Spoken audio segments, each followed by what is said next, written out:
Hey, screeners, how you doing? It's myself, the 1AJ, Anthony Jordan. And Double V, the Viceroy, very similitude. Me too, Nico Lurot. Back once again after a 3-week hiatus. Yeah. So good to be back.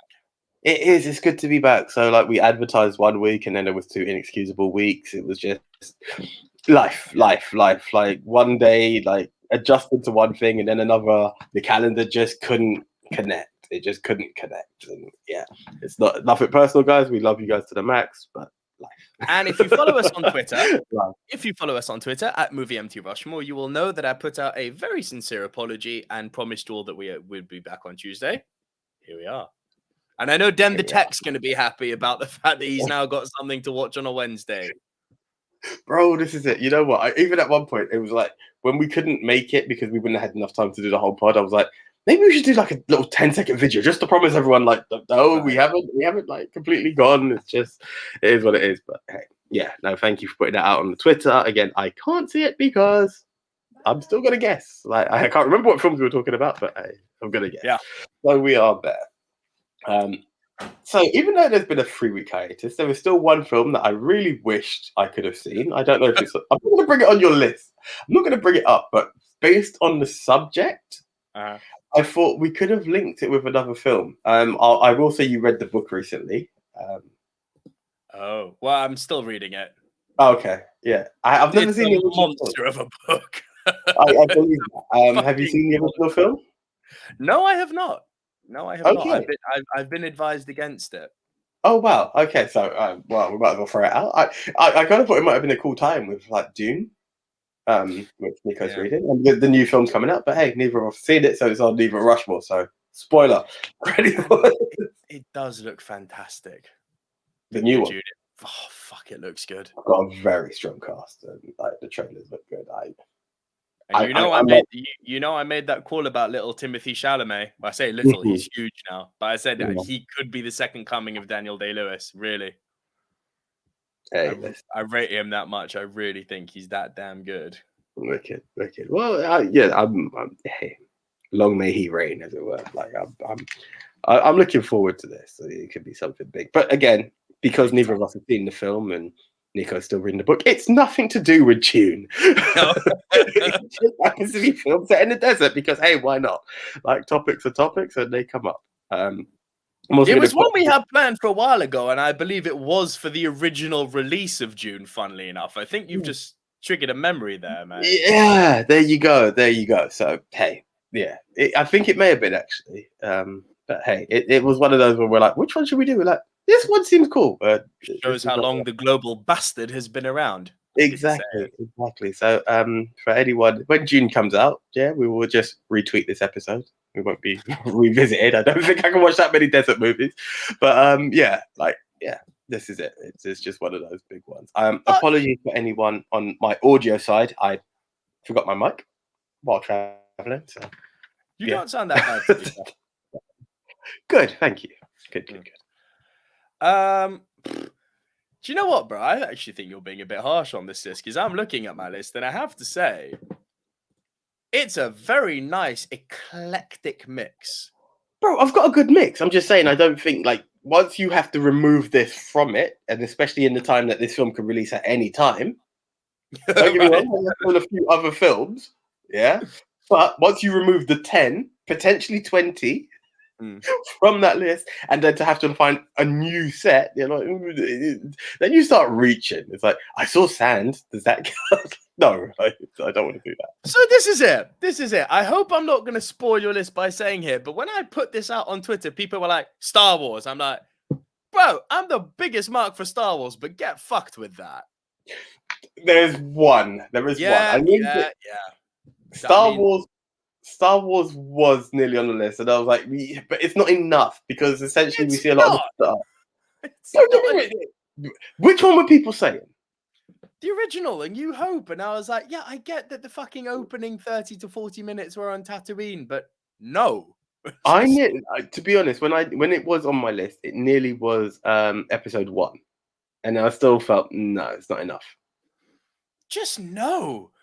And episode 1, I would have listened to more just because of the importance of the Tatooine scene. But even then, I'm like, Naboo? Well, this is what it was. I tried to, like again. Then people will have the argument, which is valid. But when you done films based in Italy, The Godfather was on the list, and how long did they actually spend in Italy? I get it. I get both sides of the argument.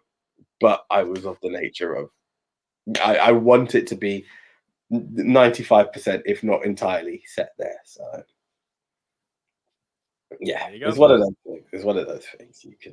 You do make a good argument with The Godfather, though, which is actually quite annoying because it completely contradicts everything I've just said and makes me an almighty hypocrite. But I've been called worse. It's fine. But again, let's just be real. If there's enough out there, then we can omit those situations. I'm not saying there wasn't enough films based in Italy, but not being Italian and not speaking the language, we do somewhat limit ourselves. Hey, fucking Italian, huh? Forget about it. Much like I'd like to forget about the recent Euro. It is what it is. It's the front of my fucking existence, Italy lifting trophies. It just is. It's gross. It makes me feel. It makes me feel gross in my tum-tum. Okay. These are the words of Nico, not the silver screen. These are the fucking words of Nico. You want to understand why I direct your attention to France versus Italy in 2006? Materazzi, sit and spin, motherfucker.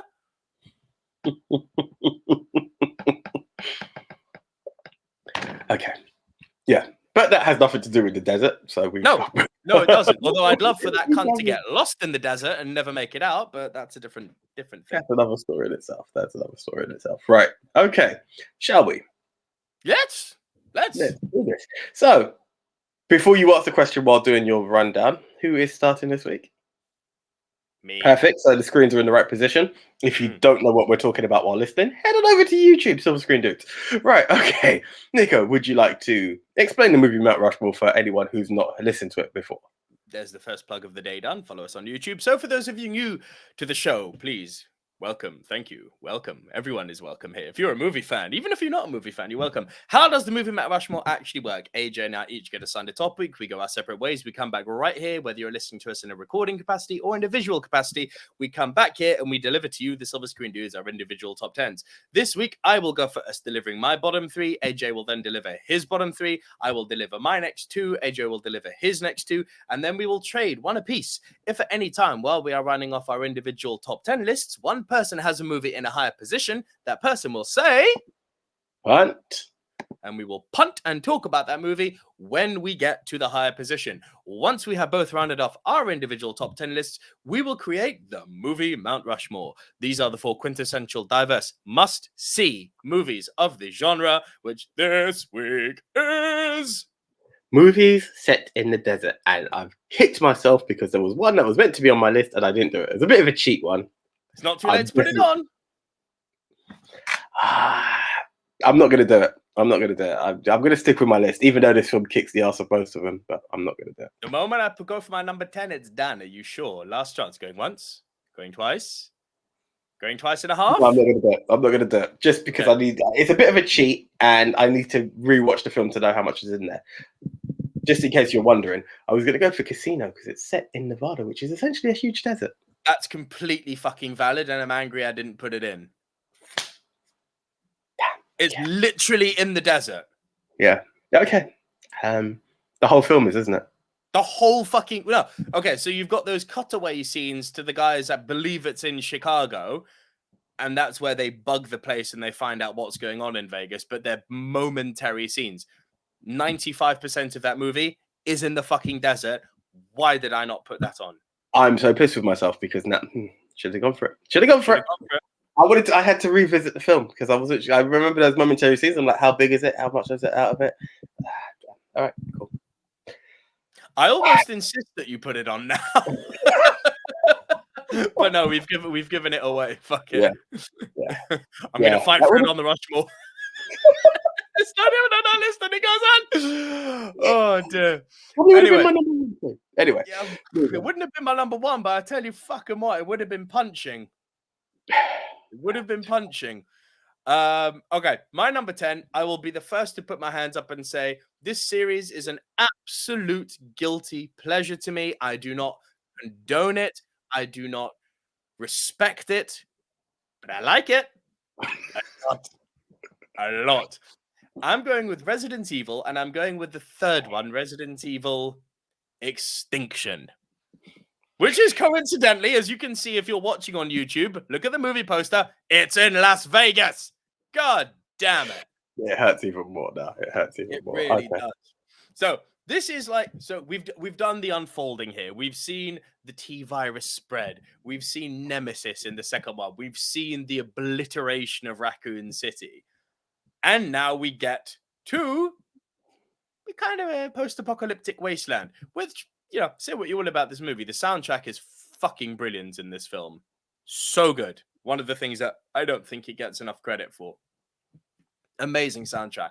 But yes, it's the character that no one fucking wanted in the Resident Evil movie still doing her thing. Because Alice, if you like Resident Evil, you don't like Alice. Even if you like Mila Jovovich, if you like Resident Evil, you don't like Alice. She's nothing to do with Resident Evil. I don't know why they chose to put her in there when there is such a plethora of great lore and great characters in the franchise. But oh well, we work with what we have. Extinction was cool because it was kind of like zombies in the desert, which I'll say this, I think it's better than that Zack Snyder abomination we got recently. I mean, this at least. I actually avoided it because of how bad, like, some of them. Oh God, it was bad. Fuck me. Like, there was some ingenuity to it. Like, yeah, give me a tiger zombie all day long. The movie, dumb. At least, I mean, this at least knew it was dumb and it kind of owned its dumbness. Army of Schneider, whatever it was called. That movie was terrible. Just didn't realize it was terrible, but it was terrible. This was cool. It came up with some cool ideas like the underground bases where, not fucking Wesker, but what's his face from Game of Thrones? You're not going to know, don't worry. But they had fucking like zombie crows, some characters you weren't expecting to die. It's great, bombastic zombie in the desert fun. And you know, this guy is a sucker for zombies. Love him. As opposed to this guy. As opposed to that guy. This I'm aware of. In at number 9, I'm bringing in a movie which I think you and me have love for, and I don't think we've ever brought it up, and I don't think we've ever had scope to bring it up. But it's a lot of fun, and apologies for those of you watching. I couldn't find a better poster than this. But in at number 9, Evolution. Now, do you remember Evolution with David Duchovny and Sean William Scott and Julianne Moore? Do you know, I think I've only seen half the film, if I'm honest. I remember hearing a lot of hype of it at the time, and I caught like part of it on Sky Movies, and I never got to actually catch the whole film. Like, and I remember directed by Ivan Ghostbusters Reitman, if you needed further impetus. Okay, yeah, I will check it out. It's zany the way Ghostbusters is zany. You know, it's very, very avant-garde kind of horror comedy. You brought something back to me that I really like. Yeah, I remember it was one of those that was on the list at the time, and I completely forgot about that film after that, man. Damn. Dude, and the premise is oh so simple. I even think Ethan Suppley's in this. Ethan Suppley is in this. Jesus, so it's got quite a good cast all round. But yeah, the premise is oh so simple. You've got David Duchovny and his partner for who the fucking life of me, I can't remember the black actor. I'm sorry, I have to define him as the black actor. It's terrible that I have to say that. Do you know what's actually fucked up? There's even a line in the movie where David Duchovny turns to his partner and says, "Just grab it." He's like, "What? Grab it? I've seen this movie. The black dude dies first. You grab it." Orlando Jones. Thank you. Fuck me. I should have got that too because he sounds like a wrestler. Orlando Jordan. Yeah, exactly. But who's that? Orlando Jones is actually really, really good in this film. But all of them together are great. So the movie's simple. It's set in the Arizona desert. Sean William Scott is an aspiring firefighter. This is the opening scene. He's doing a fire drill out in the desert to, you know, as a kind of self-improvement thing. And a big fuck-off meteor hits his fire truck. Next thing you know is you've got everyone gathered around this meteor. David Duchovny and Orlando Jones, who are working at a school basically as scientists, but they've got some government sway. Shit, even Dan Aykroyd fucking appears in this. Ivan Reitman's boy. as the governor of Arizona. So, bro, you will love this movie. Sorry, I keep on going back and forth here. So this meteorite crashes. They start taking a chip of it. The meteorite starts bleeding, and they're like, "Are rocks meant to bleed?" No. What does this mean? Alien life, motherfucker. Because they take a sample of this blood, they look at it. There are cells, there are living organisms in this blood, which means even though they're single cells, it's life. It's fucking alien life. So they've got the discovery of the century. Also, what's his face? Buffalo Bill from Silence of the Lambs, James Gum. The actor who plays him, he's in this too. So it is actually quite an all-star cast. So next thing you know, you've got the government descending, you've got scientists from all over the world descending on this thing. And the single cell life forms become dual cell life forms. And then they become little worms, and then they become bugs, and then they start growing upwards around where the meteor landed and creating their own atmosphere. And the atmosphere starts rising, and everything within that atmosphere starts growing. Evolution, right?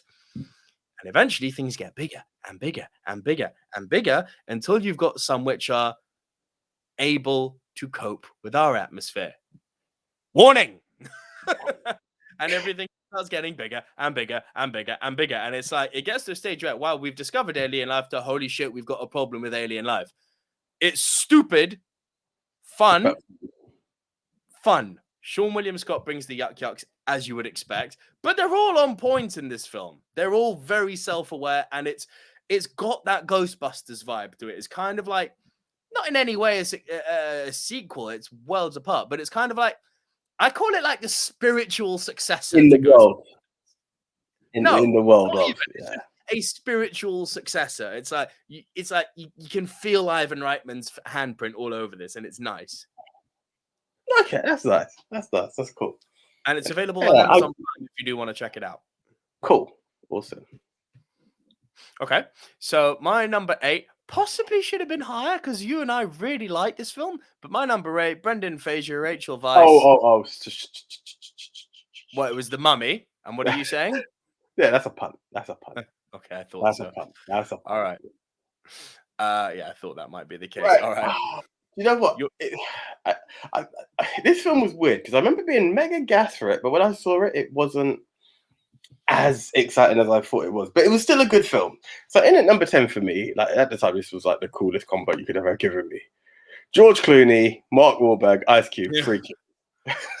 That's all you, my friend. I've only seen this movie once. Yeah, same here. Like it wasn't the excitement. Like when I thought of it, one of the things about this film was I thought it was a comedy, and it didn't have that element of comedy behind it. The trailer really missold what you were going to see next, and basically it's about 3 army vets. I believe they're in Iraq. I can't remember. I think it was kind of. I'm pretty sure it's Iraq. Yeah. Yeah, and they stumble across some gold essentially, but while stumbling across the gold and thinking that it's going to be party all the time, they realize that the town very near it needs saving. So it's a matter of conscious versus like getting away with like the world's biggest, the heist of the century, if you would. And that's where it just took this like really serious turn. And like, don't get me wrong, the guy's delivered, but it's one of those things when the marketing gets you the wrong way, you're fucked. Because I'm like, I want the laughs, like, and you know, you had this time like George Clooney had just come off the heels of Ocean's 11, so he was like mega cool and so like I didn't get George Clooney before. Was this after Ocean's 11? I'm sure it was after Ocean's 11 because I wouldn't have been that interested before. So it was like that. Mark Wahlberg, I can't remember what he did. It wasn't Planet of the Apes, and it couldn't have really Boys been in the Hood. No, Boys in the Hood. First of all, that's Ice Cube, but that would have been years later. But Ice Cube had done like shit like Friday, like Sorry, Ice Cube. But come on, what was that Mark Wahlberg film? That kind of, The Four Brothers. Was it that one? Others, thank you. Well, yeah, probably that one with Tyrese and the guy from Outcast and all that shit. So it felt like a perfect film. Like I was like, oh, everyone's like, it felt like the right cast. It looked like it could have brought something, and it didn't. Good story, but it was, it had a good story, but it was just missold to me, which always stuck to me as a bit of a downer to it. But worth a watch, definitely worth a watch and revisit it. So that was my number 10. In at number 9, This film is off of muscle memory, but it was fun, and I watched the hell out of it. I don't know if you've seen it. There is actually a musical of it as well. The Adventures of Priscilla, Queen of the Desert. With Guy. Guy Pearce. Thank you. Guy Pearce, Hugo Weaving, who like, it's so weird. Because I thought the first time I saw him was as Agent Smith, but no, he was one of the. And I can't remember the last guy, the older guy. Drawing a blank. Oh, bear me a second, guys. So unprofessional, but it's the way it is. Unprofessional. Fuck! It's our podcast. It was Terrence Stamp. Yeah. Oh shit! What's Terrence Stamp too, wasn't it? Yeah, and it's basically the story of two drag queens and a transsexual who are traveling the desert and doing a drag queen show across the Australia. But Priscilla is the queen of the desert, is the coach that they're on. And again, you have to appreciate the time that it was on. You have to deal with the homophobia. You have to deal with all the challenges that's there. But there was also this wild crowd that just love following the journey and embrace what they do. And it's this weird friendship that forms between I mean, it's always been there, but it's this family bond. I wouldn't even call it a friendship. It becomes this bond that's between them, all on this. And like with anything, if you live with anybody in a very confined space, it's going to get challenging at times. There's high emotions of love. There's the hate, the arguments. It's got everything, and the unity that builds between them. It's a film I used to watch more times than I remember, like as a kid, but I've just never seen again in a long time. And it's one of those films I would recommend that people. We've done all our films on LGBTQ plus that we've done before. This is one that I'm actually kicking myself that we didn't have it in. Pretty sure Jazz brought this up. I don't know. She did. Like, I had seen it years ago, so even if she did, I would have been like, "Oh my god, wow, I forgot." Like, I just don't feel like I've spoken about Priscilla in absolutely forever. But yeah, it's traveling the outback in a coach, and it's great fun. It's great fun. And in at number 8 is a Disney classic. Well, I say classic. It's a Disney original. It's got the man himself, Shia LaBeouf. I'm talking Holes. Yeah, you like this movie, don't you? I've never seen it start to finish. Never. No. And I know it's meant to be quite good. Do you know what Holes is? Is that, again, like how I talk about how Three Kings was meant to be, I thought it was a comedy and it ended up having a serious tone. This is somewhat similar in the fact that you think it's a kid's film, but it has more depth to it. Yes, it still has the Disney magic to it. So you've got Shia LaBeouf's character, who is Stanley Yelnats, apparently, because it was the name and the surname was spelled backwards. And they believe that their family has this curse or what have you. And he's helping out somewhere, gets given a pair of trainers and accidentally takes it and is mistaken for being theft. And he has a choice. He either goes to a detention center or he goes to Camp Greenwood or something, I believe it's called. He's like, I've never been to camp, and he thinks it's a breeze. Essentially, Camp Greenwood is the worst. Let's call it Greenwood for the argument of this film. The worst place you could go to, because it is literally a prison camp. Like, you have to. They have this shovel and they have to dig holes every day. There's a specific depth and width of this circle that they've got to keep digging, and that is their punishment. And it always reminded me a bit of Life with Eddie Murphy, because it's that kind of chain gang mentality. It's not the same. It's not the same, but it's that you build special friendships, and everyone's got their own reason behind why they were there. And essentially, we do. Long story of it all is it's scary. It has these elements of these poisonous little lizards that can kill you, and they're only not attracted. The thing that scares them is onions and all this weird stuff. But you eventually find out why they're digging holes. You thought it was punishment, but it's like the treasure hunt, isn't it? Yeah, the main warden was actually looking for a long lost family treasure. What happens at the end, you can kind of imagine. It's got its Disney magic, but I always thought it had a little something to it. This film had a little depth. I say depth, but it was a light-hearted family film that, we talk about how Disney don't hit as hard as when we were younger. I felt this one did kind of give you a bit of seriousness for the kids to appreciate in a later date. I actually always enjoyed this film. Right on. Yeah. Oh, bro, speaking of classics, let's go on our first tangent of the show here. Do you know what I rewatched the other night, which I used to love as a kid? Rewatched and went, this is fucking wrong. Go. Blank Check. Do you remember this film? It was one of those. It's kind of like a little Disney movie. So I watched one thing with Getting Even with Dad. That's what I saw. Right, yeah. For some reason, it gave me a lot of memories. That was with Macaulay Culkin, wasn't it? Macaulay Culkin, Ted Danson. Yeah. Ted Danson, yeah, shit. I do remember this movie. Yeah. Another one of those films where the kid was a lead was Blank Check, and I haven't watched it. And I was trying to it probably is on Disney Plus. It is on Disney Plus. That's why I watched it. I need to see Blank Check again, and I haven't watched it. Yeah, bro, it's wrong. It's really fucking it's verging on the paedophilia. Ooh. I was like, this is not aged well at all.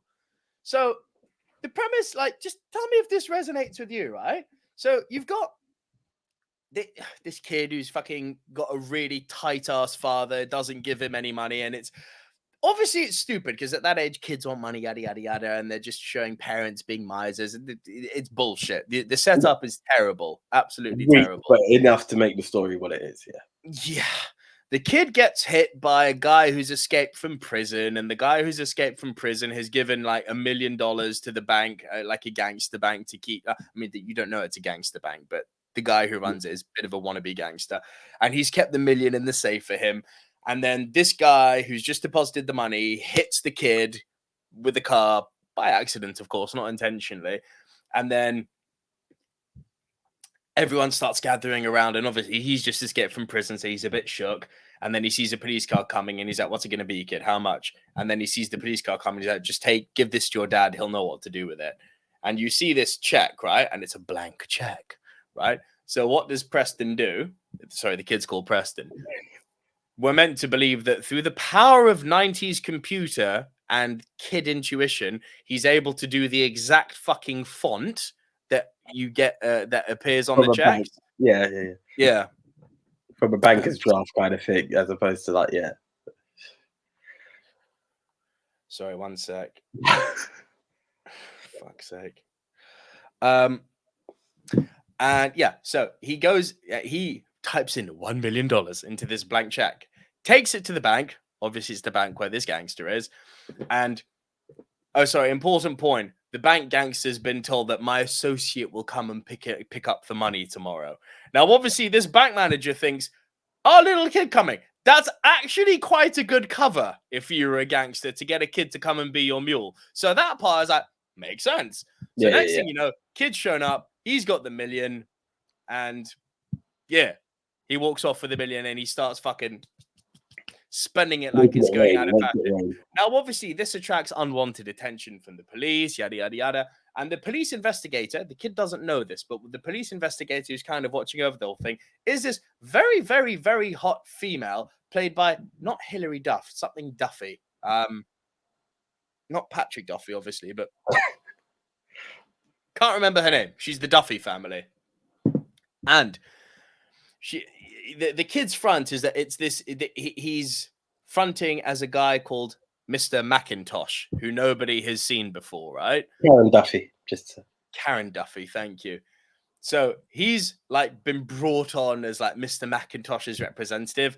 The explanation for that is Mr. McIntosh never had a fucking proper childhood growing up, and he's now living vicariously through the kid. That in itself is fucked up and should set alarm bells ringing for any normal society, that a millionaire has just brought on a child to do his bidding. That in itself made me go, got a little bit of Michael Jackson in it about that, don't we?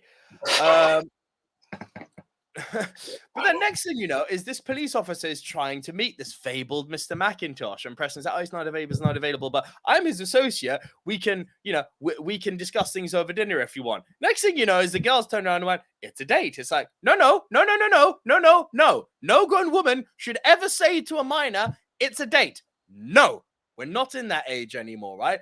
Next thing you know, they're at fucking dinner, and they're getting a bit fucking too close for my comfort level. Then next thing you know, they're in the limo. He's driving her home, right? And you know that kind of, when it's between two consenting fucking adults, they want their moment.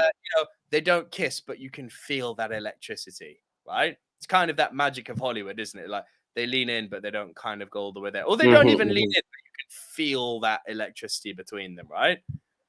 They make this electricity happen between a full-grown woman and a kid. It's like, yeah, they don't go full-on kiss, but it's like, no. No. Ugh. No, that's a no. That's a red card. It's a straight red, isn't it? I'm like, you shouldn't be portraying electricity between a full-grown woman and a minor, ever. And we're not talking like, oh, he's about to be an adult. He's 10. No. So a movie which, as a child, I was like, oh, that's really cool. As an adult, I'm like, no. That's kind of killed it for me, man. I'm like, yeah. I don't know how to. I don't even. Yeah. Apart from no, I just don't have much reaction to that one. But, a bit shaken by it. Sorry, I'm just like, bro, no. It was uncomfortable as fuck. Anyway, back to Desert. It was proper weird, mate. Proper weird. So you've done your number 8, yeah?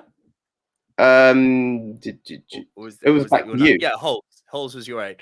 Okay, so over to my 7. Yeah. Okay, so an underappreciated animation film, not from Disney, but from DreamWorks. I'm gonna go with The Prince of Egypt. I forgot about this one. Bro, this film is really good. Yeah. It's really good. Brilliant voice cast to it too. Val Kilmer, Ray Fiennes, Jeff Goldblum. Yeah. And yeah, it's the story everyone knows. We've seen it in Exodus, Gods and Kings. It's from the book of Exodus. It's the story of Moses and Pharaoh, right? You know, Moses saving the Jews and taking them to the promised land across the Red Sea. So it's the religious story that everyone knows. But it's really good. Really well told. It's really well told. Everything from the way the mother gives him away as a child to the way he grows up and they're so close as brothers to the way he realizes who he is and leaves and comes back years later and then he's at odds with his brother who's now become Pharaoh, to the plague and the locusts and the frogs and, you know, the turning the Nile red. I mean, it's really good. It is. It was one of those, again, I keep having this moment of, it was deeper than I thought it would be, but it was actually to be deeper than I thought it would be. Like, I wasn't sure what to expect. I was just expecting some kind of, I don't want to call it Disney-esque, but, you know, light-hearted comedy, but telling the story. It's so far from that, isn't it? Far from that, but it's very well told. Very well told. So. Like, you know, you watch Exodus, Gods and Kings with Joel Edgerton and Christian Bale. It's like, boys, I hate to say this, you are the B-Tech Prince of Egypt. You just are. Like, Prince of Egypt is better than you, and it knows it. Oh, by the way, speaking of Val Kilmer, have you seen the trailer for that documentary, Val? I'm not going to waste my time with that. I think I've seen the name, and I'm like... Bro, it looks so sad. Really? It's him dealing with his throat cancer. It looks like it's going to be a tearjerker. You've actually kind of... You cut me off at the right point, put it that way. I was just like, one, I didn't actually know he had throat cancer, and two, I was just like, that's why he's not acting anymore. Okay. Like he's barely able to get words out. And can I tell you, say what you will, but you'll agree with this, and I know at Rise Guide, if they're listening, will agree with this. That's your Batman, mate. Bro, I know this. Don't get me wrong. And he's one of my favorite Batmans. To see Batman with throat cancer, that's getting on the levels of Superman can't walk. You know what I mean? It's kind of fucked up. And bro, I've only seen the trailer, but it really looked like a tearjerker. How he's dealing with it, how he's trying to get back to normal life, how he's unable to fucking relate with his family anymore because they can't fucking hear him. It looks like one to watch, mate. Okay. Interesting. Because I saw this thing and I was like, why are we having a it sounds bad, but like, why are we talking about the life and times of Val Kilmer? Like, he's still about, like, what's going on? Now that you're telling me, now I'm like, ooh, okay. So, yeah. Damn indeed. Yeah, so, yeah. I'm up for it, yeah. Prince of Egypt, my number 7. My number 6, some people will say this should be way higher, but do you know what? It's making number 6 just because I bring it up so fucking much. but it is a great film. And if we do another delete special, I have a feeling this is going to be very high up on your delete list. But Charlize Theron and Tom Hardy, Mad Max Fury Road. Oh, guess what? My number 7. Hey, it's your number 6 too. No, my number 7. So, like, yeah. It's your 7. Bang it. Yeah. Perfect. Bro, do you know what? Do you know what really made me put it on the list as well? I was like, every time we talk, anything that this film could come up on, I always seem to forget it. And I was like, I'm not going to forget it this time. I am not going to forget it this time. I'm surprised considering that you don't bring it up more, that you've put it that low. It's a hell of a film. Bro, it's a hell of a film. The next ones are bangers, though.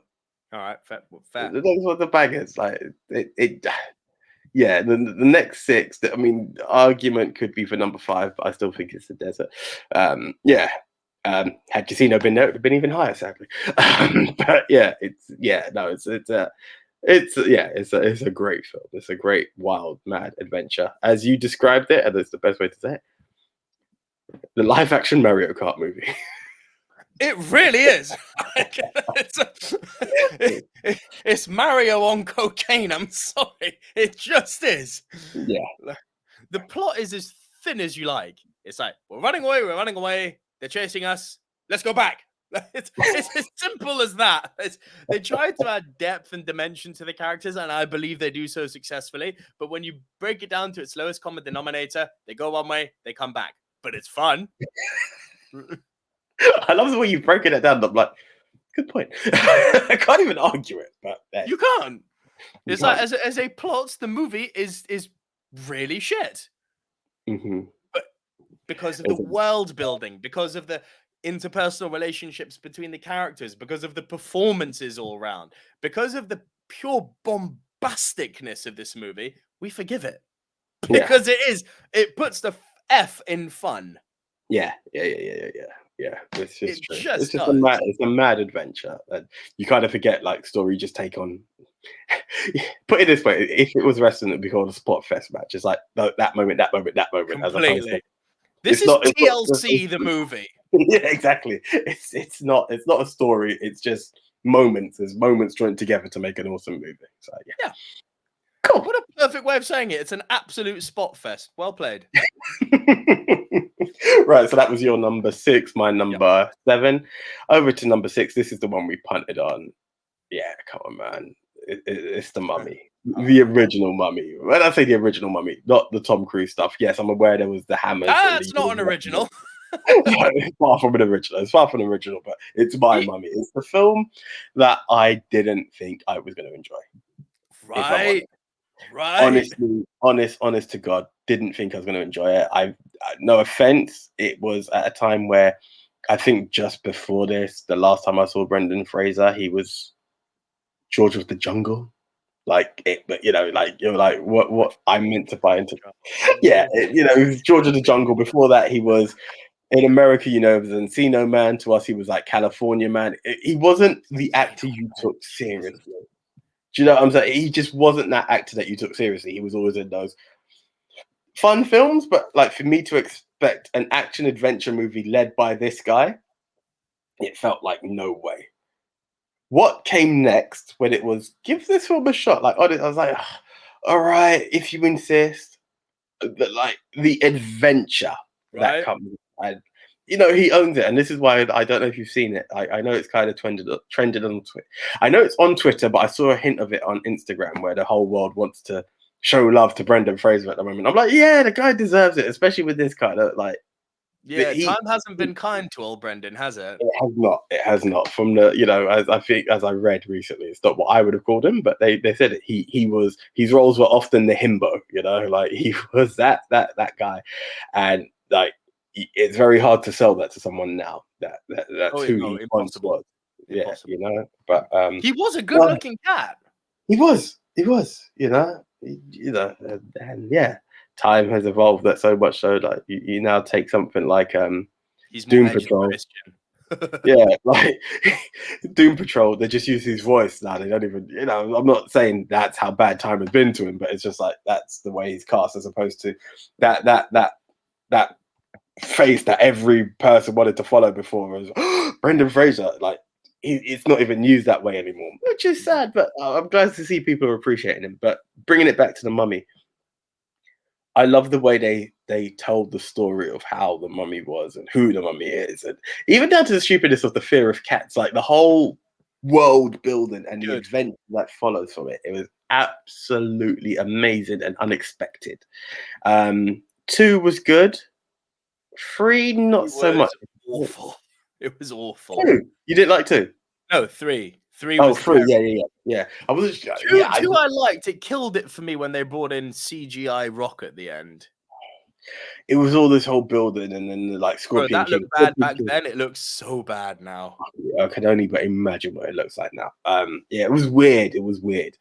But yeah, the Scorpion King was one of those films that didn't. It tried to be in the world of, but didn't touch the beat. But the Mummy 1 and 2 really gave something, and for the unexpected hit that it gave me, I have a lot of respect for the Mummy, and that's why it's, to me, it had to reach that higher level than the 8 that you put it at. Again, it's not, I haven't completely demolished it. I hear you. The Mummy is a great, fun film. It's got really cool set pieces. It's got some genuine spooky fuck moments.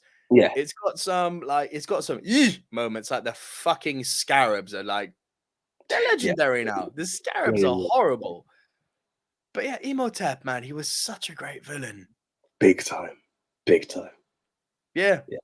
All right, cool. I'm glad you've got more love even for the Mummy than I do, because I really love that film. Right, my number 5. I'm gonna go B movie here, and I'm going to embrace it. And it's a movie that I've definitely brought up with you before. I'm gonna guess that you've forgotten it, but my number 5, Kevin Bacon and Fred Ward, Tremors.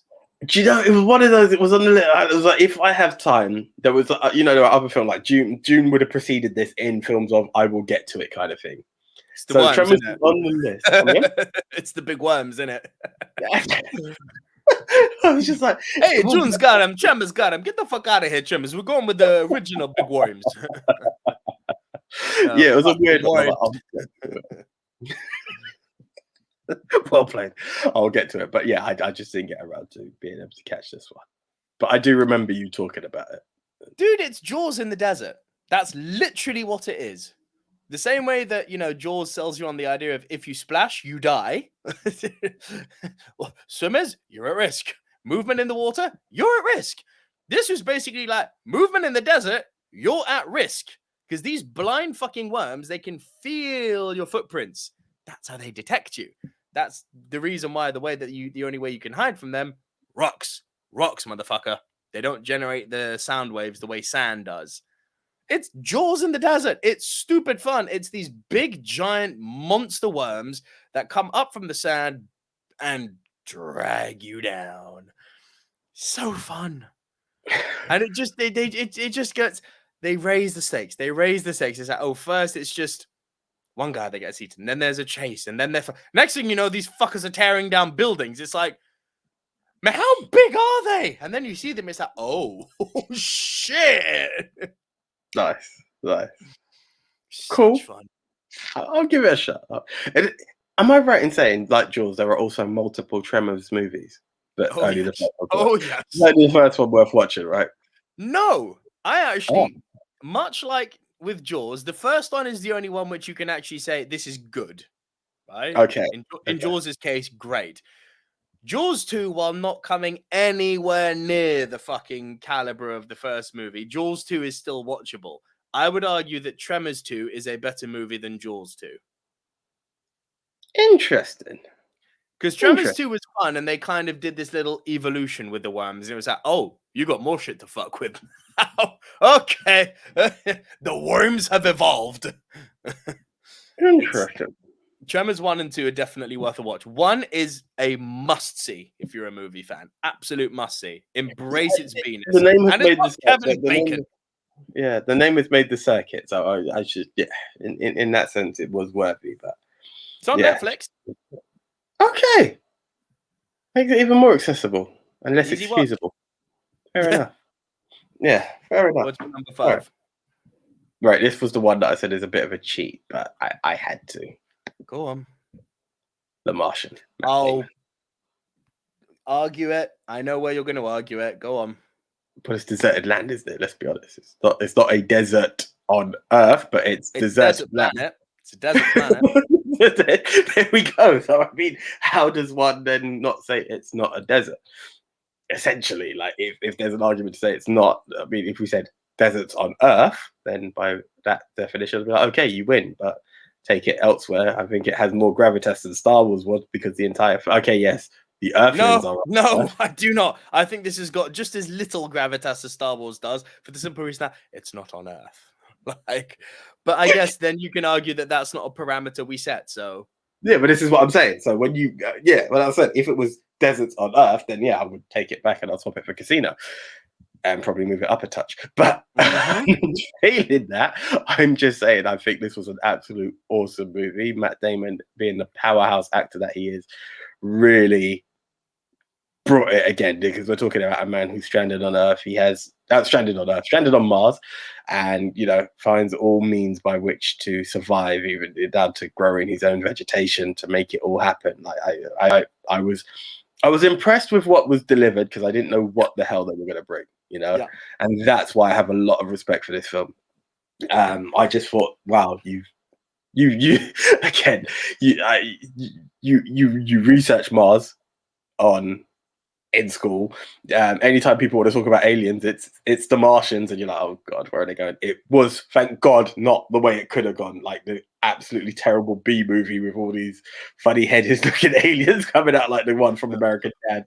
It wasn't that, thank god. Or Mars Attack. Yeah, exactly. It could have been all of that kind of madness, and it wasn't. It was, the name could actually throw you off, because you're like, oh, okay. But it's like, instead of having a man stranded on the moon, we'll do it on Mars. And they delivered. I think it's an absolutely awesome movie. They did. I'd like to put it out there. While I don't know its validity for being on this list, I will hear the argument, but I will I will end this by saying it's a fucking awesome film. It is. And I short of it not being on Earth, you don't have much more of an argument to it. Pretty much, right? How does one define desert? I think it matches the parameters of the planet he's on. So, by that definition, I think it has its validity. Okay. Okay. By the way, another tangent. Speaking of Matt Damon, that movie I mentioned that was one of my most anticipated for the summer, Stillwater. Seen it? Oh, bro! Thank God. Thank God, the way you said it just had me on this. I was on edge. I was like, please don't tell me he's going to give it a thumbs down. As I saw the thumbs stay up, I was like, yes, thank God. Because I'd actually go as far as to say that's one of Damon's finest performances. Ooh. They have to rush. He is superb in this film. The guy, he's a powerhouse actor, man. He really is. He's a powerhouse of an actor, man. Swear down. He is. You can definitely put Damon in the same bracket as Bale and DiCaprio for me. Yeah. He just brings it. Really? I do get excited by a Matt Damon movie. I can't say there's one that I don't know if it's for me. He just brings it. I love that. You're going to get good with Matt Damon. Yeah. I am so happy. Of course he did. Scotty doesn't know that Fiona and me do it in my van every Sunday. And he was Loki. For a split second. For all of 6 seconds, but he was still Loki. Like, yeah. And you know who you did spot who Odin was in that scene, right? Odin. I'm blanking. I hate it because I do know who it was. Go, hit me again. Neil. Yes, yeah. They these guys were fucking that. I love that. Loki's awesome. Loki's playing the ode to Loki. Yes, Sam Neill would be a good Odin, actually. Anyway, he would. There's no arguing that. My number 4. We've brought it up before. I know we both have mixed feelings about the ending, but the film as a whole is fantastic.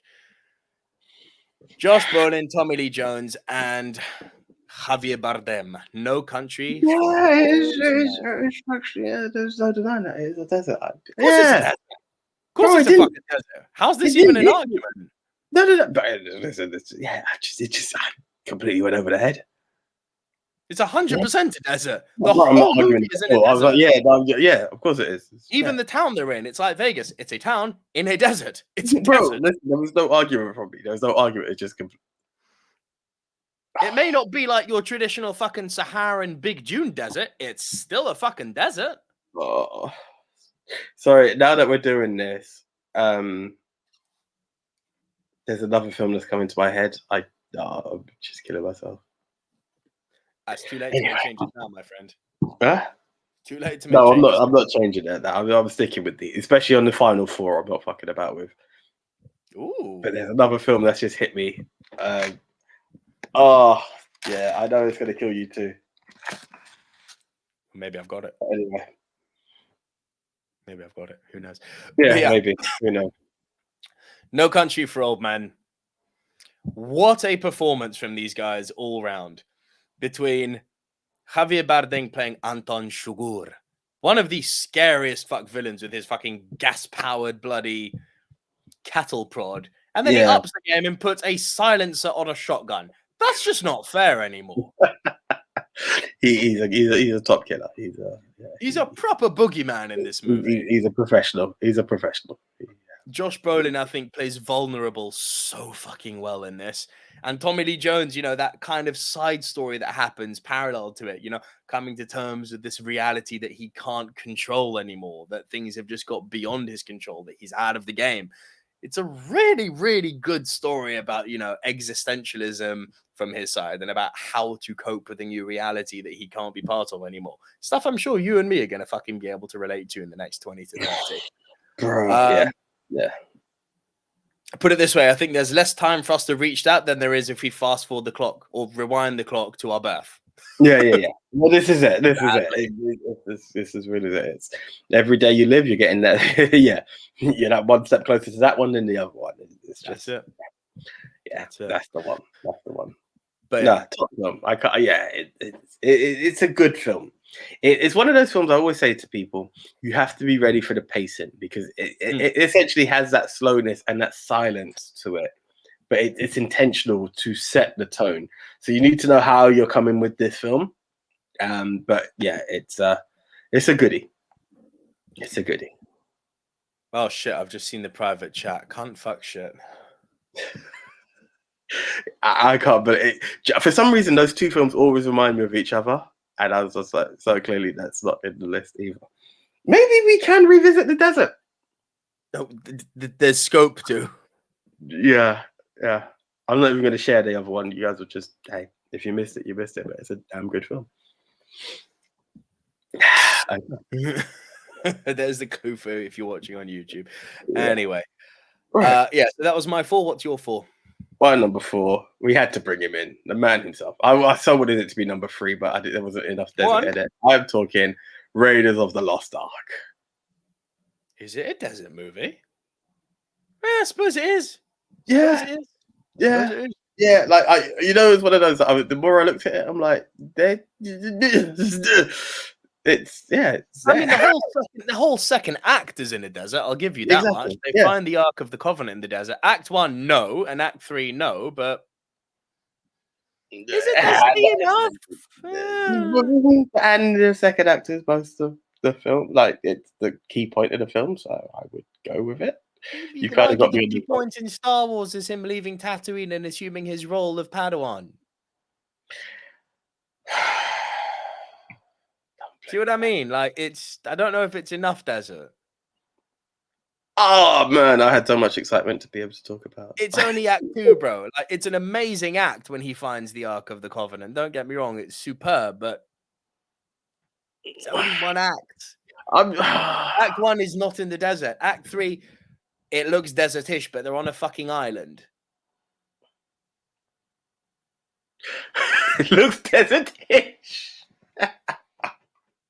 It's an island. It's not a desert. It's an island. Then I don't have the image. Hey man, I've been to Cape Verde. Yeah, this is an island. I will listen to your noise, and then I will have to bring a casino. Then, if it's not worthy enough, I will have to then bring a casino. I don't have an image to put up right now, but then I will have to talk about the the dominance and the power of. I have 2 words for you. Do it. I was really gassed for good old Indiana, but I hear what you're. Again, muscle memory was the one. I'm like, I remember everything in the desert. Like, but if you're going to tell me the second part is an island, it's not. The first act is. I will go for it. But however, So you're Casino, number 4. yes, based in Las Vegas, Nevada, Casino, the film that I'm eternally grateful for you to give to me on not DVD, not Blu-ray, not DVD, VHS. That's the one that how I watched it, and it was such an amazing movie. It just that it do you know the funny thing about this is that you have different ways of looking at gangsters, you know. You can take out your straps at every minute and shoot everyone and this, that, and the other, and then you have the mafia shit where you're just handling stuff boss style, and it's just illegal shit. But you know the world are trying to catch you, and you're pretty much Teflon because of the way you make stuff happen. And they, no matter what they're trying to do, they're trying everything, but they just can't pin it on you. This is what it was, and it's just the rise and dominance of the casino world. Absolutely fantastic. And De Niro And the again. fall of the casino world. Coming on. And the fall of the casino. Yes, the fall of it, but it's just it's and it's one of those films. I always say it that when you look at the time scale of this film, funny enough, this is Scorsese's gold in being able to do it, because I remember this with Wolf of Wall Street. Is that you watch it and the time prolongs, and you kind of look, but you're like, I actually don't mind. Like, keep going. You're like, my God, it's something going on, but it's not the kind of you kind of just think, how long have I been sitting here, kind of thing. But I'm not disappointed in how long I've been sitting No, here. God, no. And that's the magic of this film, you know. As I said, Wolf has, again, yes, I'm talking corruption, but in both of them. But it's that way that Scorsese has that power in his films, that you're time conscious, but you're enjoying. You're not complaining of it. It's like, correct. Oh, it's there. And Casino was one of the first films, if not the first film, that done that to me. But I was like, okay, this is going on a while. Like, you know when you kind of set away 2 hours, you're like, oh, this feels longer than 2 hours. But yeah, absolutely love it. So yeah, that was my number 4, Casino. I'm gonna say something radically unpopular Raiders. here. I'm aware that objectively Goodfellas is one of the greatest films ever made and is definitely objectively the superior movie. I lean towards Casino. I get more of a kick out of Casino, even though I recognize Goodfellas as being the better movie. I want that to be very clear. I'll say it again. Between the two of them, from an analytical point of view, Goodfellas is the better movie. I prefer Casino. Vamp, I'll be right back. You can run. I understand what Nick's saying, and again, I wouldn't say it's a spot fest, but Goodfellas has those moments that will grab you more. But in terms of a great story being told, Casino does have that edge. It has that extra something in it, and the evolution and the avoid. Yeah, I get it. I can't deny that. Casino, I love both. There is no in between on that. There is nothing but love for both of those films. But I am going to agree. Casino has that extra edge, just this little touch of an edge that just outdoes Goodfellas. What it is, I can't pinpoint exactly. I just think the storytelling in all of it is just that bit. It's that bit more deeper, if I'll say. It's got that touch more depth to it. So yes, both the silver screen dudes have leaned towards Casino over Goodfellas, even though Goodfellas is absolutely awesome. Why we're talking Goodfellas, when it has nothing to do with the desert, is because they are two comparative films of the Scorsese and De Niro absolute magic and power. But yeah, we will go that way. While I continue to, he's back. I was going to just start plugging Rushmore because there's only so much I could have vamped. But I was just saying, I agree with you. I think there's just a bit more depth in storytelling. Not saying that Goodfellas doesn't have it, but it has more memorable moments, whereas Casino is just a great story being told. I think that's the difference between the two. I mean, I'd argue that they both are, and I have to reiterate, Goodfellas is the better film. Bro, it's awesome. It's just awesome. But there's just a touch to me, there's just a touch more depth. I'm not saying there was no depth in Goodfellas, that would be stupid. But it's just a tad more. It's not even that for me. Every accolade you're saying belongs to Casino. I'm saying all of that belongs to Goodfellas. Because we are all different. It's just a personal thing. I just gravitate more towards Casino. I prefer the characters. I prefer Joe Pesci in that one. I prefer the setting. I prefer the story. I like the fact that Sharon Stone has got such a prevalent role in it compared to Henry Hill's wife, who I think is a bit of a side character. It's a personal preference, while recognizing that every accolade in the world belongs to Goodfellas. Fair play. But I get it. I honestly get it. I loved Casino. Maybe because I watched it first. You gave me both tapes, and I think I definitely watched it first. And yeah, but they are both awesome. And yeah, Casino just took the nod for me. Right, you're number 3. Yeah, I mean, it was very hard to not bring up a Western when you talk about desert. And I know Westerns aren't really our cheese, our je ne sais quoi, our go-to in genre. Yeah. But this is an all-timer. Clint Eastwood, Lee Van Cleef, and Eli Wallach in The Good, the Bad, and the Ugly. So, out of interest, yes, your favorite would have been Butch Cassidy and Sundance. Yeah. I don't know why I didn't think of it. I mean, if you're going to say the word Western, Good, the Bad, and the Ugly will always be pretty high on the... Everyone seems to think Unforgiven is the greatest Western ever. I'm sure Andy Hart and Chris Trengove, I'm sure a number of people are going to disagree with the following statement. I do not care for Unforgiven. You can put it into the same bracket. You can put it into the exact same bracket as I put X-Men Days of Future Past in. I am happy to be on my small island. Let the world love it. And as far as I'm concerned, the people who love it, you're winning at life. I'm the loser in this. I do not care for Unforgiven. I have to say, I can't judge it, but I don't know. I know not of. Like, I know the name. Don't get me wrong. Of course. But yes, it was a former WWE pay-per-view. I'm joking, but yeah, no. I've not seen it. Yeah, I can't judge what I don't know. So it's not Butch Cassidy, and it's certainly not The Good, the Bad, and the Ugly, in my humble opinion. But The Good, the Bad, and the Ugly, much like Holes, which you brought up earlier, it's a treasure hunt movie. It's a fucking treasure hunt movie in the West, as the West is changing and the Civil War is happening in the backdrop. Everything works in this movie. It's one of the few Westerns which has got purposefully slow pacing, which I can get on board with. Once Upon a Time in the West with, why am I blanking on his name? Charles Bronson. Great film. Didn't care for the pacing of it. But this... love the pacing of this film. Love the way the characters come into and out of each other's lives. I love that face-off at the end where you're thinking who's going to take out who. It's perfection. As Westerns go, with Butch Cassidy, it's pretty close to perfection. Well, I get it. Yeah. Awesome film, really. You have seen this one, haven't you? I have seen it. It's weird because I kind of thought Westerns, and then I don't know. It's weird. And then at one point, the only one that was in my head was Back to the Future Part 3, which would not have done it. And I was like, but then there's this argument I had, and don't get me wrong, it's kind of like my number 3 is going to come up. Westerns are weird in the sense that they are desert, but then it's like, is it the current terrain of the time? And that's where I kind of stopped. You know, like for instance, now it's going to sound weird, but true. If you think of something like Gangs of New York, it looks very deserty, but it's not a desert. Like, do you get what Gangs of New York looks deserty. What are you smoking? Bro, I'm thinking of something else. I'm thinking of another film. Ignore me. We'll leave it there. But I was just thinking of it. We'll leave it there. I nearly said yes out of my British politeness, and then I was like, no. What the fuck are you saying? No, I'm thinking of another film. There was another film I had where I was like, well, is it to do with the time of which it was there? Do you know what I mean? Like I'm just like, what film? I'm so shocked and curious now. What film? No, I'm blanking though. I am actually blanking, so I'm just going to leave it. It's definitely not Gangs of New York.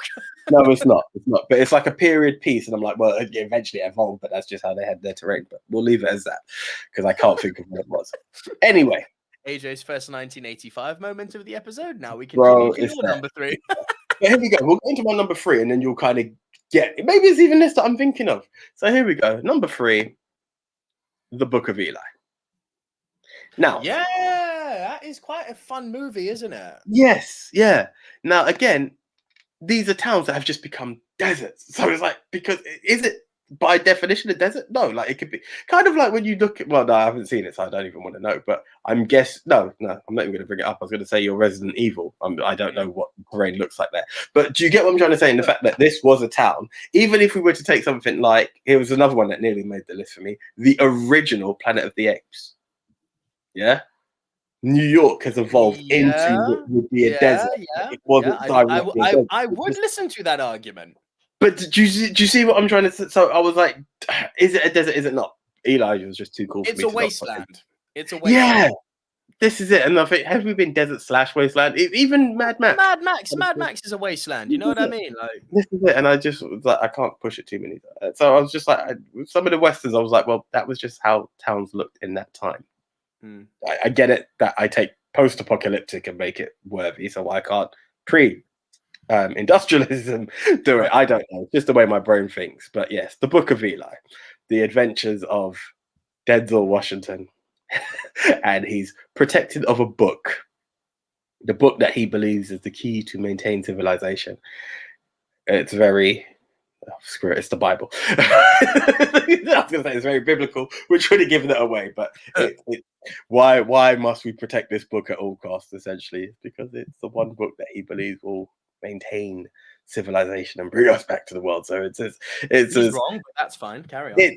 Listen, I dare not go there. It's it's as very religious. We all have our own views and opinions on this. I'm just not gonna. I don't want to dismiss anyone's beliefs. Is my clear way of looking at it. That's why I'm agnostic, not atheist. Bro, I get it. There are just many good books out there, and for a film to say that this good book is the only book that by which we shall follow and redeem civilization is a bit cheeky, if you will. Yeah, most definitely. That way.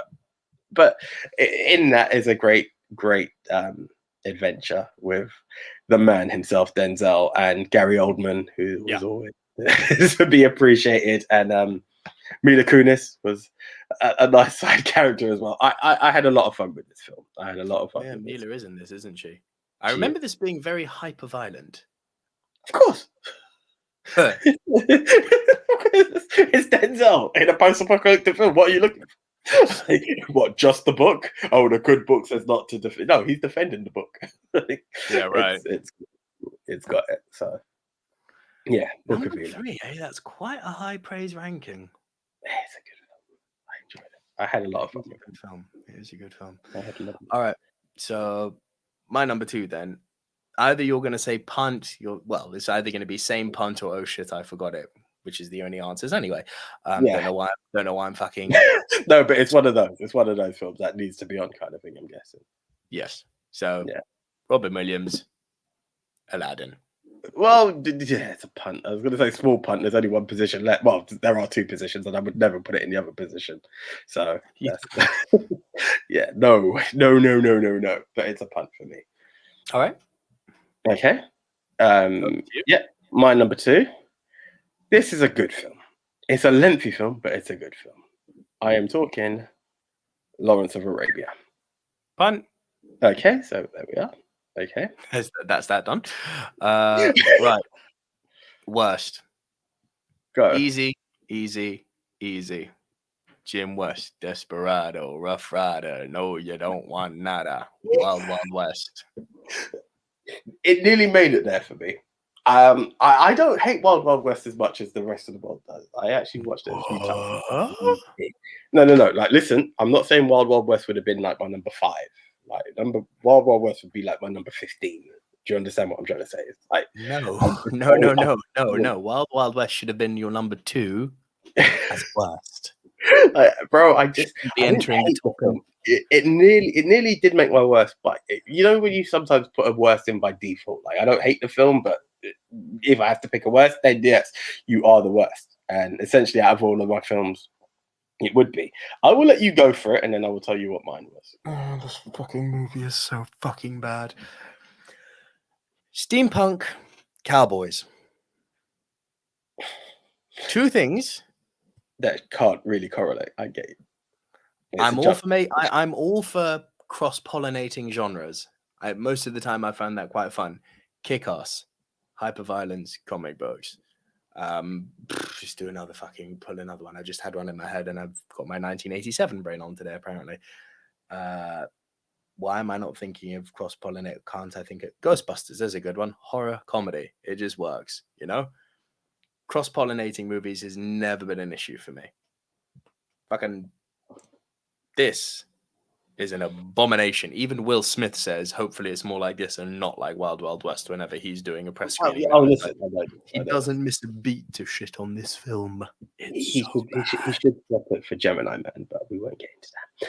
But yeah, I refuse. Yeah. I do need to rewatch it. I just remember being able to watch it and just had a laugh. I didn't think it was awesome. I would never say I thought, wow, this is awesome. The theme song quite fun. The only thing about this movie is Will Smith. Like he's in just the peak of his powers. He's so charming. Kevin Kline wasn't that bad. Kevin Kline wasn't that bad. Kenneth Branagh wasn't that bad. Blah blah blah blah blah. Will Smith was Will Smith. It was in the height of Will. It was in the height of Will. He's just so fucking charming. It's just hard not to love him. You know, that it's just a stupid scene that comes to mind. You know, like when they've got the magnets around their necks and the polarities have reversed, and Kevin Kline's like, "You did something. You must have reversed the polarities." And Will is like, "Hey, I did not do shit." Even that, he's like, "Yeah. I can't, but not like you." It's a weird. As I said, I didn't hate it. Yeah, maybe it is Will's charm that sold it to me at the time, and I was very high on Will Smith at the time, so it could be that. I just didn't hate the film. I appreciate it's not the greatest film. I know this. I thoroughly know this, but it would have been by default. And then I remembered something. The Cure for Insomnia. The English Patient.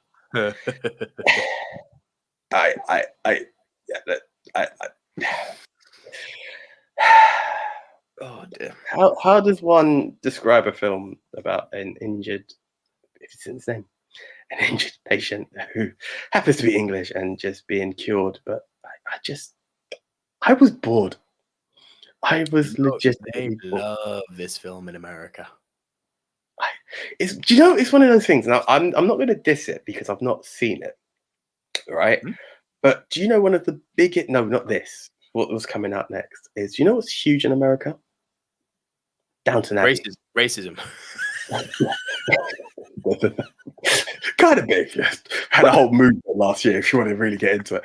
But yeah, Downton Abbey. And apparently Downton Abbey, I've heard it's actually really big in the prisons as well, because it's something that, like, honestly, I have a associate in America. They have a fucking label in America for people who watch Downton Abbey. The Tea Timers. Bro, but could you imagine? It's big in the prisons in America, because it's something that won't. So I'm going to put it out there. I know a guy called Reggie. Great, shout out to you, Reggie. And basically, he had some cousins or something who done some time, and he said, like, my cousin is by no means a softie. I can't remember the exact words he said, but his cousin's like a serious guy, and he comes out of prison, and the first thing he wants to watch is Downton Abbey, and everyone's like, you. But it's like, that's what they were putting on there, because apparently, if you would, as you said, it's a tea time. It doesn't incite violence. So it became like the show that they would program the TV channels to. And apparently you'd find a lot of prisoners in all of their bad madness are tea timers. So yeah, and I suppose The English Patient might be one of those things that it's like, it's one of these films that it catches something. But I haven't seen Downton Abbey, so I can't put it in the same bracket. But when you talk about this US appreciation of something British, that just kind of stuck in my head. Yeah, it's an Oscar-winning movie, but it also was. It won for costumes, didn't it? Didn't it win Best Picture as well? Fuck off! Did it? Fuck. Bro, I'm sure it did. I know it was nominated. I can't remember. No, it wasn't nominated. Stop it, bro. It had like 12 nominations or some shit. No. Now you've got me like literally looking for it, because bro, I'm sure it was. Here we go. The English Patient Awards. Best Picture. It won. I thought you said Downton Abbey. No, The English Patient.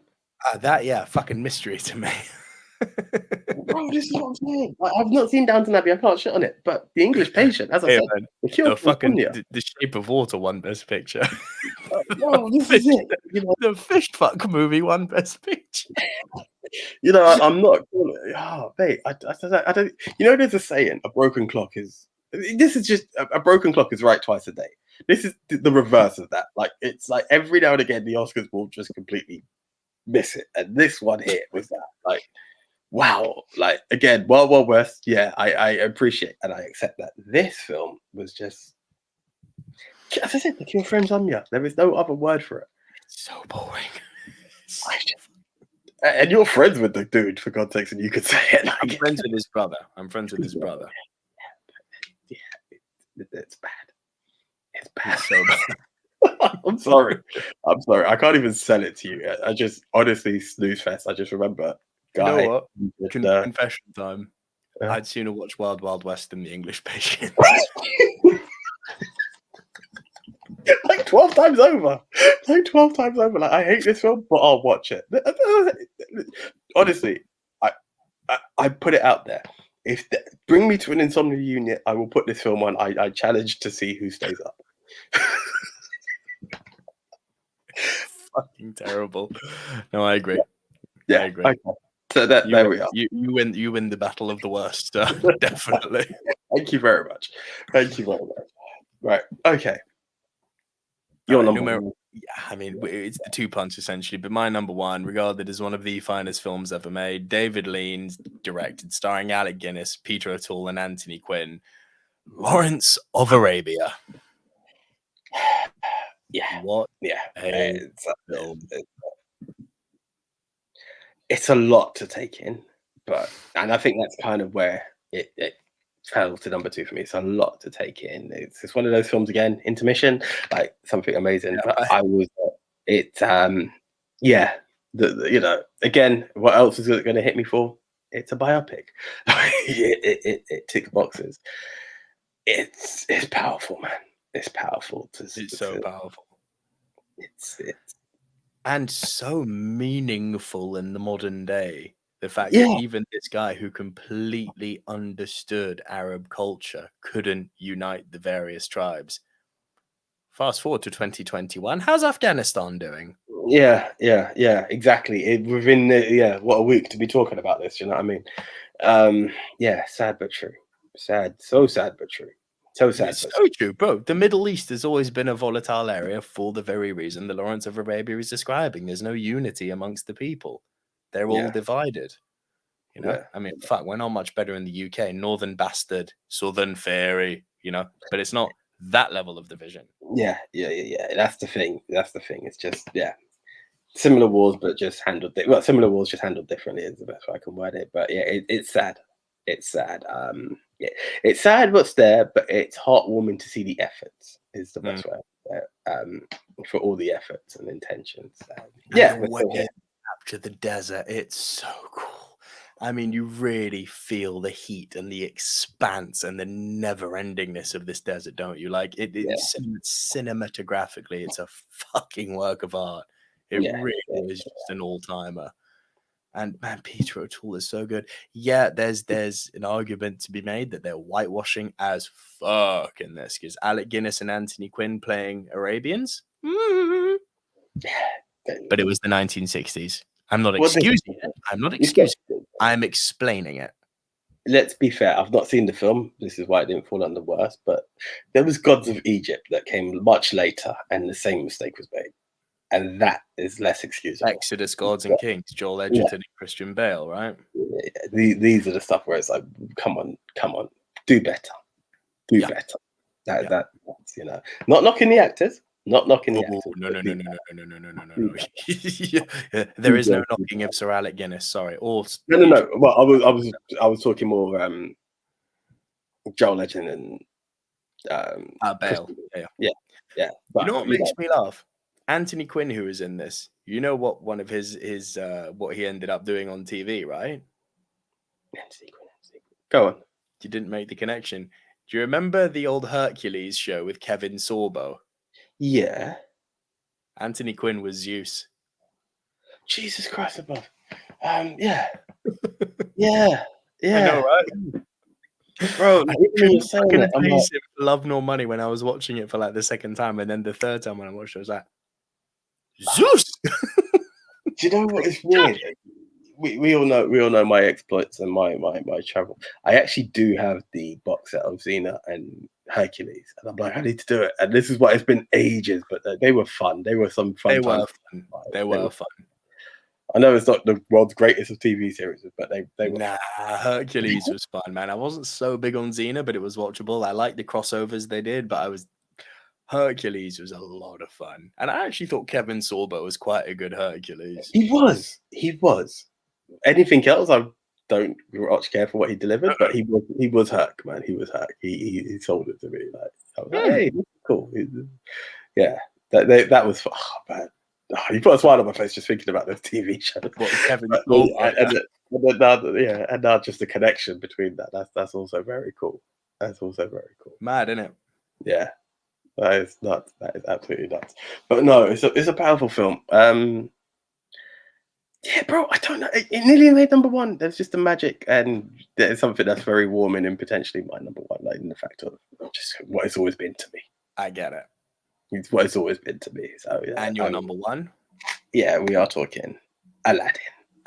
We are talking the animation. We are talking the animation version, not the Will Smith as the genie, Robin Williams as the genie. You know, when you talk, I mean, we had the re-releases of The Jungle Book and all of those. I mean, we go through this all the time, but there was that period of films being released for us. It was our generation of Disney, and Aladdin, The Lion King, Beauty and the Beast are like my trifecta. Hunchback just falls short, but you know when I say that, in the fact of a favorite, I can rotate between those three. You know, Hunchback is I've got love for it. It just would never fall as a favorite Disney. Yeah. But I'd also fucking put Hercules as one of my favorites. It's so funny. But it came later for me, so I can't have that same nostalgia. Do you understand? I saw it this year. Very late. Yeah. And I'll forever love Pocahontas. Love that film. Do you know, Pocahontas was very ill-timed for me because Pocahontas, I always remember someone had it on, but it was at a party and I just never got to watch it. And it just felt, you know, when it doesn't match the tone of what's going on around you. Like it's quite hype going on, and Pocahontas was quite a tame film to kind of watch, and I just couldn't connect to them. Oh, no. Can I be real? Here's a funny one, though. I don't think Pocahontas is one you need nostalgia for, because I watched Pocahontas when I was a kid, obviously, and I was always like, meh, like whatever. It was rewatching it. Oh, this must be going back 3 years now. It was because I was in my old place when Anya had just moved over finally from Poland. Happy days. And man, we were going through a bit of a Disney thing and we were watching Pocahontas. And we were both like, you know, in bed, but we were sat up and we were both like, this is really good. That's good. Really good. Yeah, I actually think it gets better the older you get, Pocahontas, because, mate, the tribalism, the racism, the all these things that mean so much to us now in the modern day when we're trying to stamp them out. It's like, this was actually quite ahead of its time. Interesting. That is interesting. And cool as well. I will give it a shot. As I said, it was just really ill-timed that I've never... Please, I think you're going to appreciate it. Yeah, it just felt so ill-timed in terms of watching it, and I just never embraced, you know? But yeah, I mean, yeah. It's also got the greatest Disney song ever in it, Colors of the Wind. Fact, not opinion. Obviously, it's opinion. I might still lean for How Far I'll Go. That song catches me, man. You are a Moana man, aren't you? I am. How Far I'll Go is sweet, man. Yeah, we digress. Yeah. Back to your number one. Just the magic of Aladdin. And do you know Aladdin? But Aladdin came to me by chance. I completely forgot about it, if I'm honest. And I was like, you know me already. Kind of like doing The Martian. You tried to be a bit left field. I was like, there must be a cartoon in the desert, I'm sure. And then, you know, at one point, I think American Tail kind of came into my head, actually. And I was like, ooh. Oh, the second one, Five All Goes West. That's a good show. Five All Goes West. But I was like, you know, like, no, but Aladdin's, yeah, man. You can't do Aladdin. And The magic of Aladdin, man, is forever there. Yeah, that's the right. magic Yeah, of Robin Williams. Oh God. right. And that's the thing. Like, legitimately, it is the magic. And I'm not disrespecting anyone else. Can you actually name what any other voice actor from that film? No. They're all good. They're all amazing. They all played their part. But Robin Williams, it's like, okay, that wasn't the attraction, but my God, do you stay for it? You know, it's not like, oh, because Robin Williams is going to be the genie, I'm going to watch this film. It's a Disney film for us at the time. So No, of course it's a cool story. And then you see Robin Williams giving. I mean, it is one of the performances of his career. You can't argue it. Oh no, for sure. It's always there. It's always there in the top. Talking of that, my God, bro, I'm sorry. The tangent time. Go. There is this shop, right? Very close. If you were to go to Forbidden Planet, go down the side road, yeah, heading towards Covent Garden, there is a shop that is made for us. It's very much the contender to Forbidden Planet. I took a picture of this place. Do you know I saw the official like Jumanji box? I was like the board game in there, bro. I lost my shit. In this What place. is the name of this establishment? I will get it. We will talk about this in a bit because I officially took a picture of it. I was like, excuse me, what pardon? Like how did that happen? Excuse me, what pardon? Sugar honey iced tea?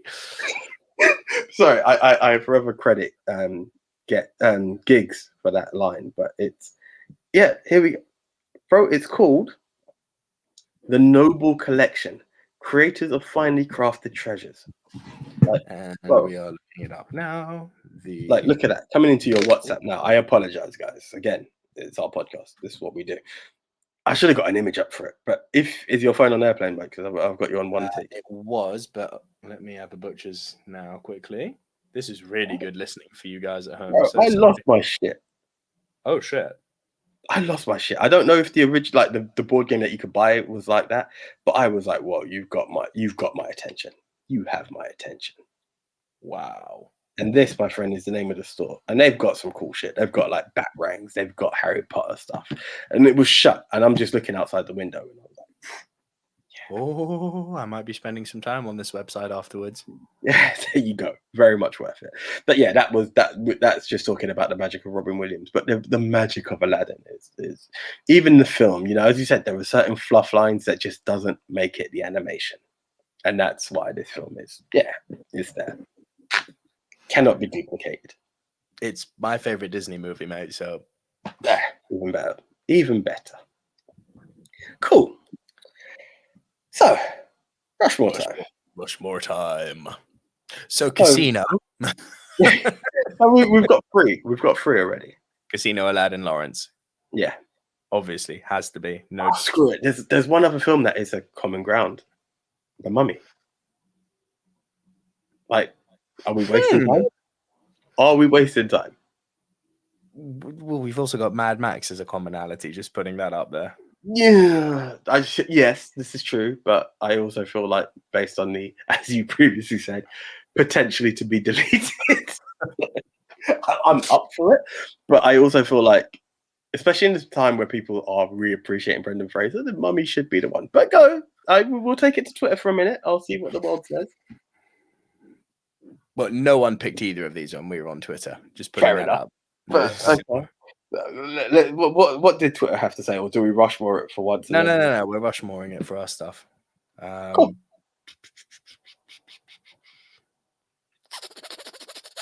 Just thinking, is there anything else? Book of Eli, no. Martian, no. Mad Max, maybe. Indiana, definitely not. There's a small part of me that wants to see maybe Priscilla go on there. It's weird because I'm working off of my muscle memory. I don't know how much love it would get in a poll. The hardcore movie fans would like it, but there's not enough of them. Fuck it, you're right. Let's go with The Mummy. Yeah. Easy Rushmore. Tell me about it. That was one of the quicker ones. Shall we? Yeah. Sorry, there's a part of me that felt like putting the private chat one in, like, and a bonus entry, last minute entry in the Royal Rumble. just also a quick disclaimer: I have a very, very pregnant wife sleeping next door, so I'm not doing the banging this week. No problem. What was the last? Well, yeah, that's it. Cool. No problem. I could try. Just to make it valid. Go for it. I don't have a mic. I don't have a mic. That's why I could try. It's gonna sound bad, but let's go for it. I'll try one. If it's terrible, we swap. Ladies and gentlemen, the official movie Mount Rushmore of movies set in the desert in no particular order is The Mummy. Our second entry is Aladdin. Our third entry is Casino. Our final entry into the movie Mount Rushmore of movies set in the desert is Lawrence of Arabia. We need to get some bongos, you know? Do you know what? I'm just thinking there must be something we must be able to press here that can play like a fucking background of drums. Need some bongos.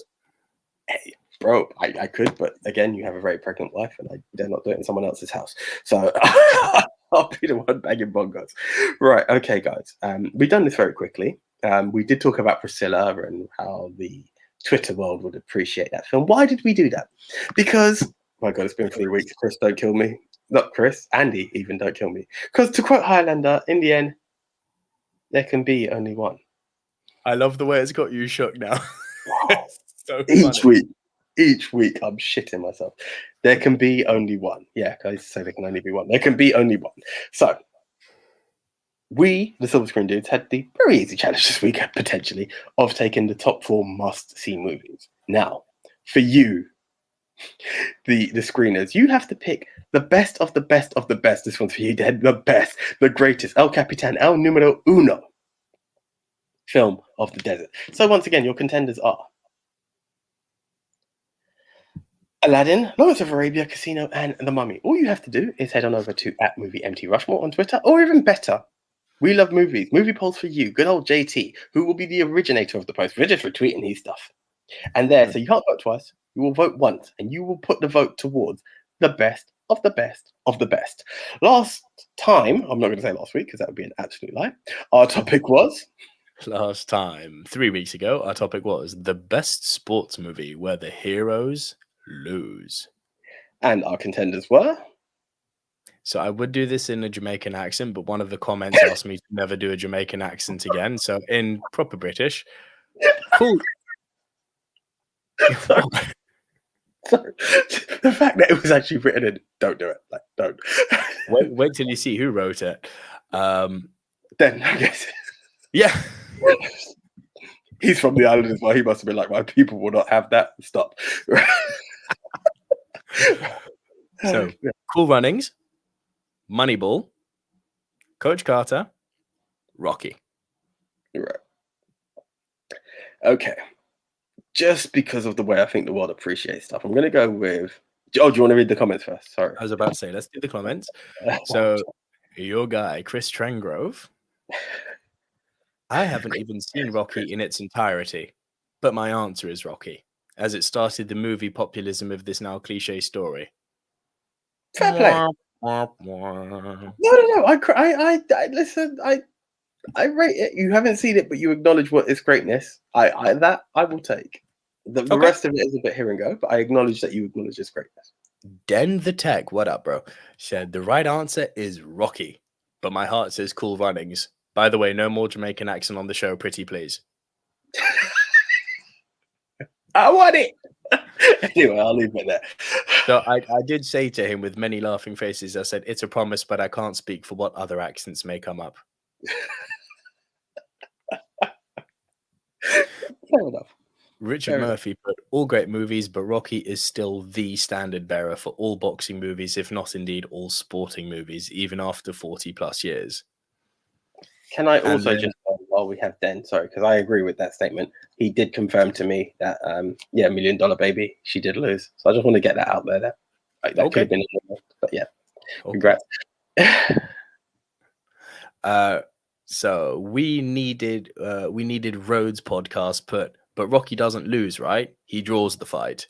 And then good old JT at We Love Movies comes in and says Apollo Creed beats him. Yeah. Of course he does. Paul Sekulic at PC Kulic put, it has to be Rocky. It's not just influential as a sports movie, but as a feel-good underdog story, which has been successfully emulated across many genres. Okay, how am I meant to read this next one and not put a Jamaican accent on? It's not. Okay, all I can say is Den, I apologize.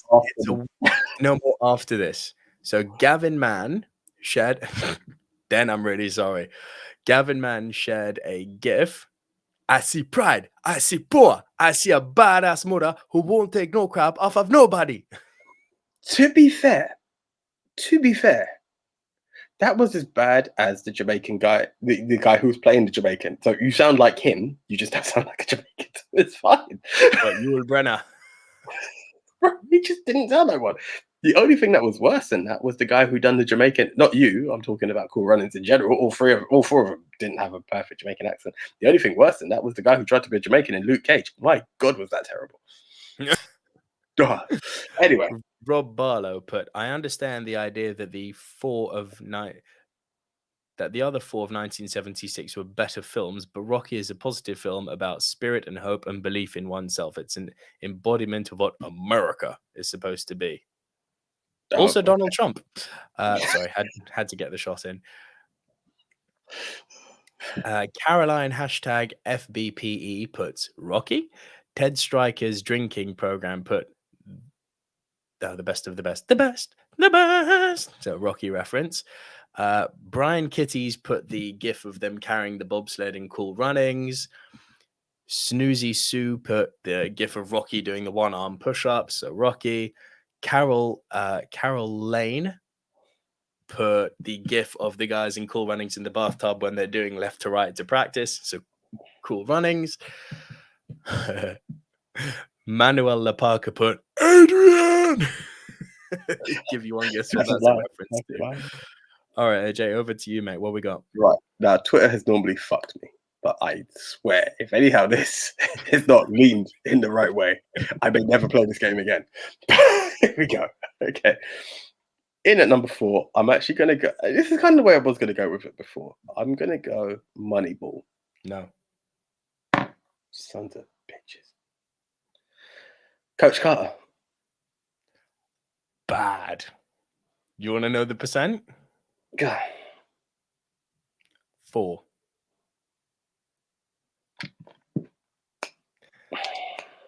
Would you like me to tell you an interesting fact about the history of our polls? That's the lowest ever. The Room scored 5. So, for anyone who doesn't know, we also do a wrestling podcast, and I've made some very, very, very shit predictions along the way. Even this last pay-per-view, I lost quite unanimously to it. Those hurt sometimes, but I've lived with it. This one, I listen, there's a part of me that wants to say something because you guys are the screeners and I love you guys, I won't. But literally, if this was in a room with my friends who understood my approach to stuff, fuck you for life is what I would have said. I'm not going to say it because you guys are the screeners and I don't know how you guys would appreciate me saying that to you guys. But how flipping dare you to Coach Carter? Like, I'm not saying it had to win. I'm aware of the other contenders that's out there. 4%. 4%. To the 4% of you that's out there, thank you. Yeah? Thank you. Because anyhow, how many votes did we have? Sorry. This is quite... I don't normally play this game. 370. Okay. Okay. So again... Six people. Thank you. You saved me from having to do the calculation on this. 6 people. 6 people understand what Coach Carter's about. 6 people out of 300. All right. I move on. Don't make me bring out the little fluffy toy. Maybe it's needed, but leave it. All right. If you can find it, please do. I need it. This used to happen on wrestling when I would vamp because I couldn't understand certain calls.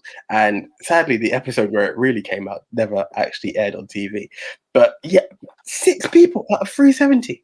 So that means 364 people refuse to acknowledge the greatness of Coach Carter. Like, I get the contenders, I but can't find a Buffy toy.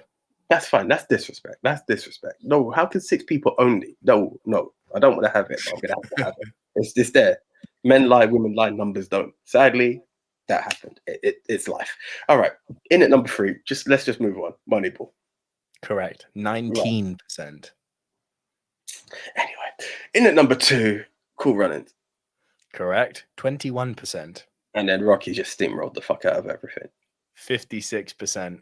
So people, 56%. You lot saw what was going on. You still couldn't be thing. You couldn't have just said a little like, I can see Rocky's going to win it. Let me just show some love to Coach Carter. You lot still had to disrespect the team. You see how I'm talking? That I don't even talk like this. I never talk like this on podcasts. That's a disrespect. Man, they had to disrespect the thing.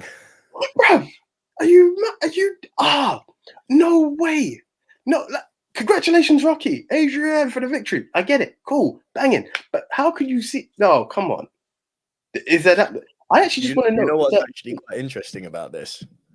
In the space of one poll, we've had 2 record setters now. Coach Carter's officially the lowest and Rocky's officially the highest we've ever had for one movie. The previous highest window. Which one? 50. Who? Which one? Rear Window, the Hitchcock movie. Yeah. 54%. This is a new high. Well, I suppose in order to get a new high, you had to completely massacre someone else. I mean, the only thing that's left now on a poll, which, hey, maybe, I don't know, we may hit 100 and everybody else is on joint second at 0. But this is not. I get it. I'm just hurt because I have so much love for this film. But we both do. But I'm not going to lie, I laughed when I saw 4%. Yeah, but I don't know.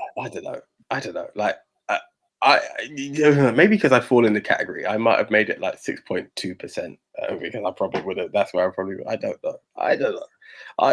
I'm hurt, but I get it. I'm not disrespecting the other films. They're all worthy films. Anyway, it's not about Coach Carter because they've lost twice. That's fine. Rocky, congratulations. Yeah. So once again, guys, please at Movie MT Rushmore, at Movie Pulse for you, and yeah. Those 6% keep voting because we need you people. We need you people to vote. You guys understand what films are about. What do you mean, you people? Hey, you people who get it. That's what it is. I didn't put no color. I didn't put no religion. I put nothing on it. Just you should have flipped the script on me just now and said, "What do you mean, you people?" I could have. I'm still too hurt. To be arrogant. This is what hurts me.